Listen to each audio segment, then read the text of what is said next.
So the first phase of the new DCU is in the books. I'm going to talk about my thoughts on what I've seen so far.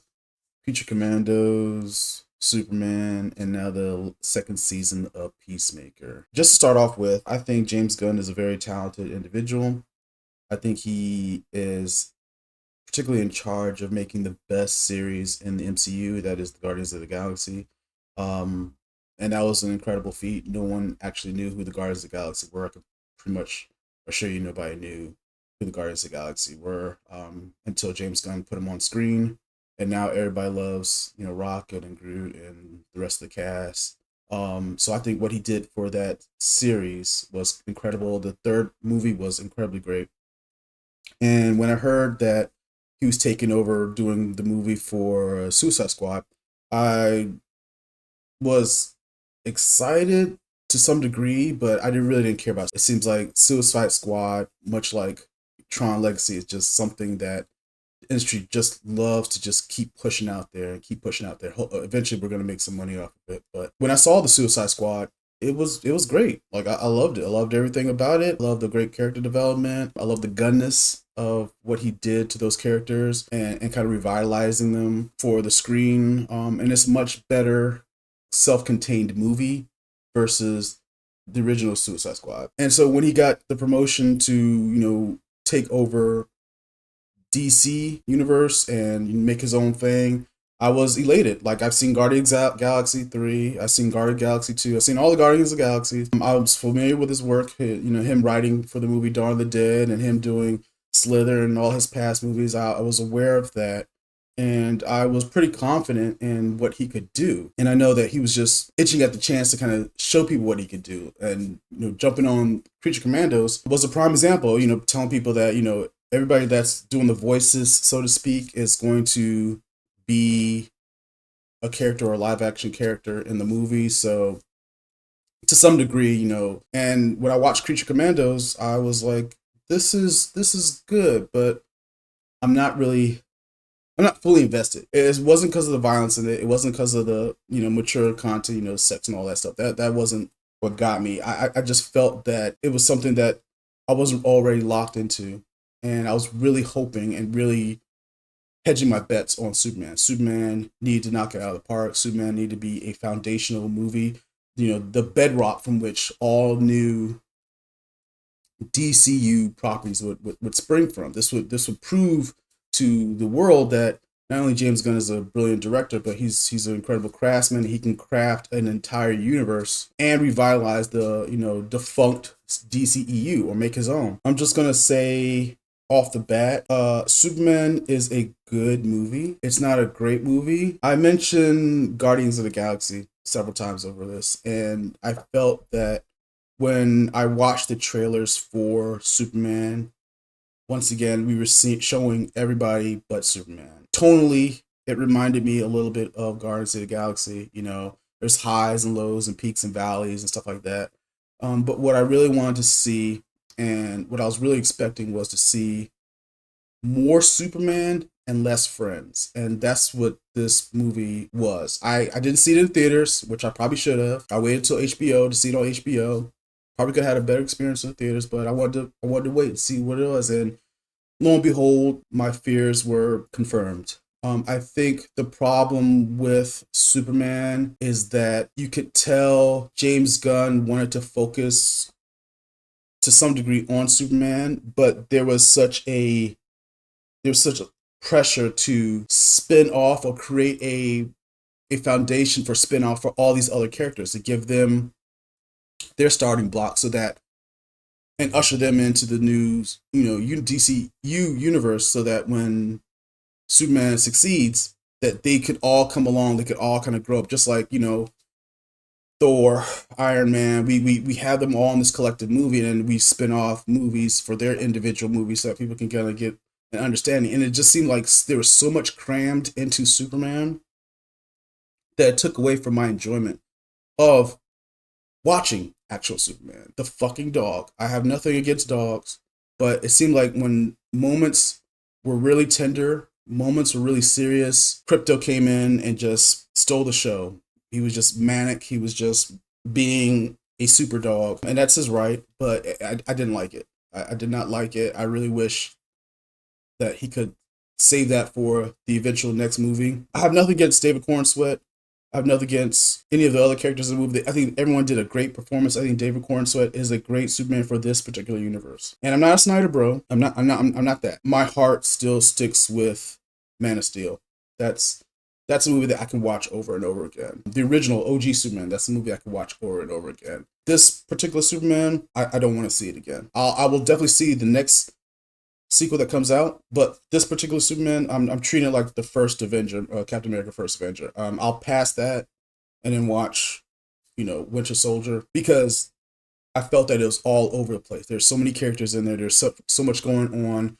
Tonally, it was everywhere, and I think a part of my, I wouldn't say disdain, but part of my ire with James Gunn is he's really great at building ensemble movies, bringing together weird characters that you would never really like, you'd never really know anything about. They on paper they just are so disparate, they just don't belong, and making them a family, making them come together.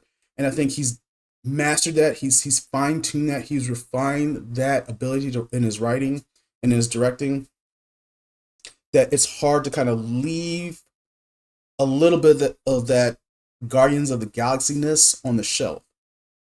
There's this same vibe was in Creature Commandos as well. Creature Commandos is a good show.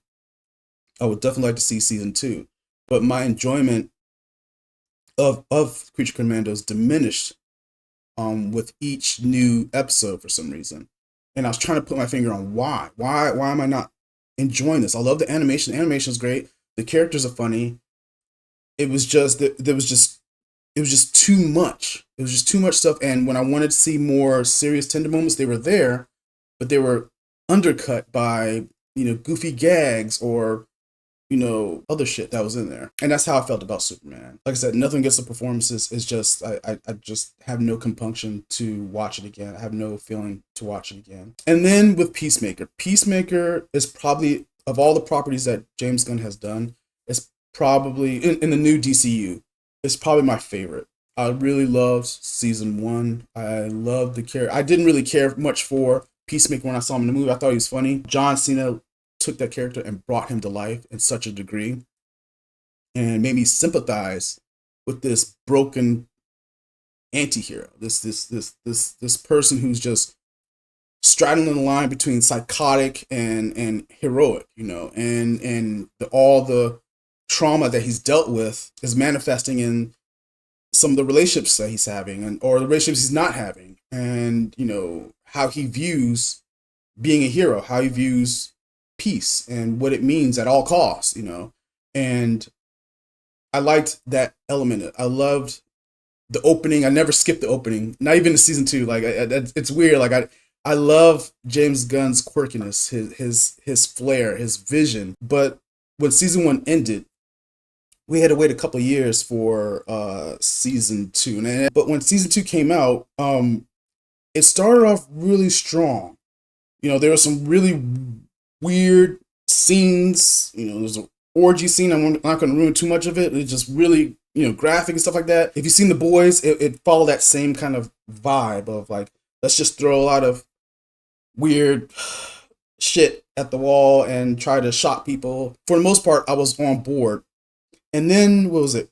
Episode 7 happened, and that was one of the best episodes that I've seen. There was just so much going on that I was on board. I was on board with the revelation that Peacemaker found in the new world that he was in, and basically his whole world being torn down, and the performances and the pathos of every single character in that show was just raised to 11.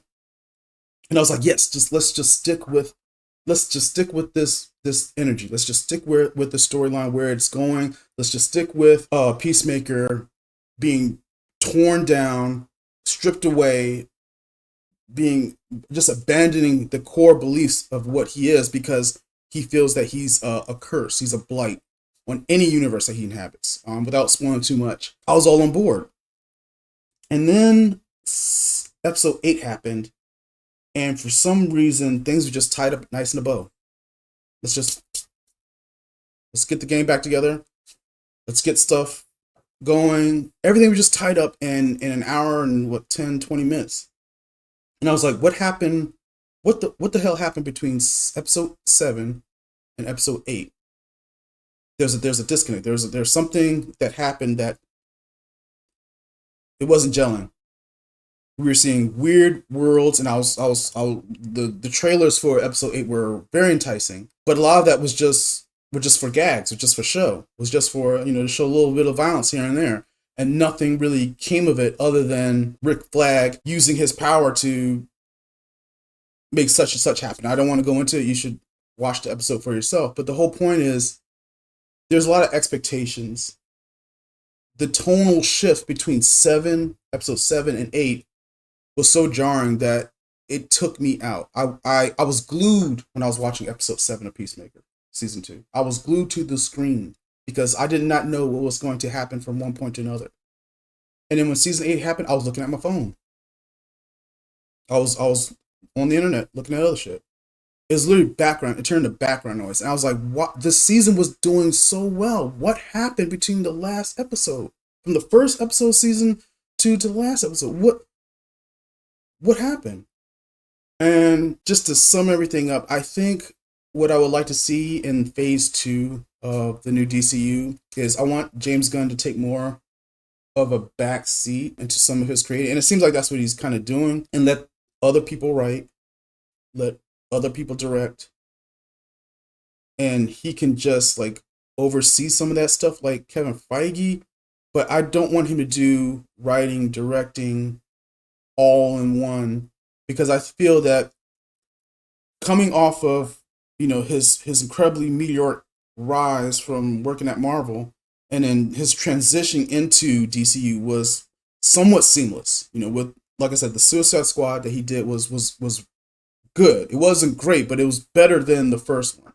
And it made me want to kind of get an idea of seeing these characters again. And then when he did Creature Commandos, I was mildly interested in it, and I saw it, and I was like, okay, this is fine.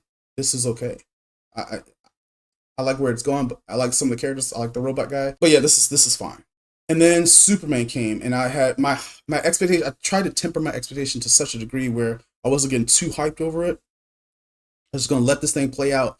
And then I saw the trailers, and I actually eventually saw the movie. And then, no, it pretty much played out the way I had in my mind. And I think the problem is there's just, it's hard for him to focus on one particular thing, one specific thing, because his mind is all over the place. He sees the entire field.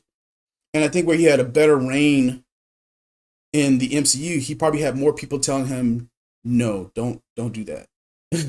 not yet. Let's save some of that for the sequel. Or I think he had more no men here at Marvel versus now that he's the big cheese.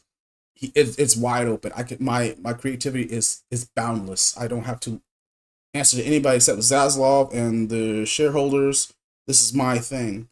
And a lot of making things just more intimate, more focused, more without the gags, without the perversion elements. Nothing wrong with that stuff if you want to put it in your movie, but where it undercuts some of the tone and plot and the pacing, that's where I have a problem with it. Where you're just injecting stuff just for shock value, or you're injecting stuff to get memes made online, and you're commenting on it. He's on Twitter almost every single day. It's just I need you to kind of just slow it down, take a step back, and just let other people that can do it like you or better than you be in those spots to help with your vision, because you don't have to do it all by yourself. You have a team. You're in charge of an entire team at DCU. So that's my only gripe. I think if I was to give this first phase of DCU, with the amount of pressure that he probably had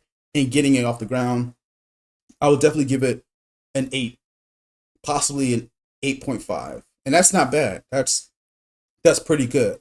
But I can see the cracks with each new with each new property that he took on, I could see the expectation where he was building up the expectation, he was building up the hype and announcing it, and then you see it, and it's just, it's not quite there. It's not quite there, and I'm excited for Man of Tomorrow. I'm excited to see that. I don't hate Superman. It's just there's a part of me that just doesn't want to see it again, and I don't want to see it again because I feel that it's so in love with itself. It's so, what do they call it? Insists upon itself. There's so much going on that it took away from the actual man in the movie, and that was Superman. I was getting everything else but Superman. And it seems like with each property, I'm getting so many other ensemble characters. I'm getting so much backstory on all these other characters. But when it just comes to like Peacemaker, and let him sit in his failure, sit in his depression, sit in his loneliness, and him struggling, you know, Gunn and crew didn't want to do that. We don't want to waste any time having him depressed anymore. He has a crew. We don't need him to go back to his old days and revert back, or even worse, to his old days. We want him to kind of move beyond this as quick as possible. It's like, no, just let him be there. Let him be a fuck up for the end of the season, and let his friends figure out how they're going to break him out. Or I'm trying not to spoil it, but like, let things simmer, let things settle without all this other minutia going on. And I think that's a hard part for Gunn, because he's been used to crafting these worlds and crafting these disparate characters and connecting them through a common thread of family and love and caring for one another, and found family and all this stuff. And that's great and all, but like, I'm starting to get a feeling where I'm seeing a copy and paste motif with the things that he's done with Guardians of the Galaxy transposed over to his new properties. And it's something that I hope I don't see going forward. I know that every director has their thing, their signature, but I know James Gunn is capable of doing more than that. And I think with Superman, he kind of tripped a little with it. And I'm probably sure it's not all of his fault. It was probably studio meddling. It's probably rewrites. It was probably last minute edits here and there. But it was just a movie that I did not enjoy it when I watched it. I was just kind of rolling my eyes, and some of the action scenes, like, why did you do it like that? But yeah, without rambling too much, those are my thoughts on the phase one. 8.5. 8.5 on first phase. All right. If you like what I had to say, feel free to like, share, subscribe. I really appreciate it. Say what in the comments. If you disagree, that's fine. If you agree, that's fine. Like I said, these are my opinions. It's not fact. So yeah, that's all I got. Caps out.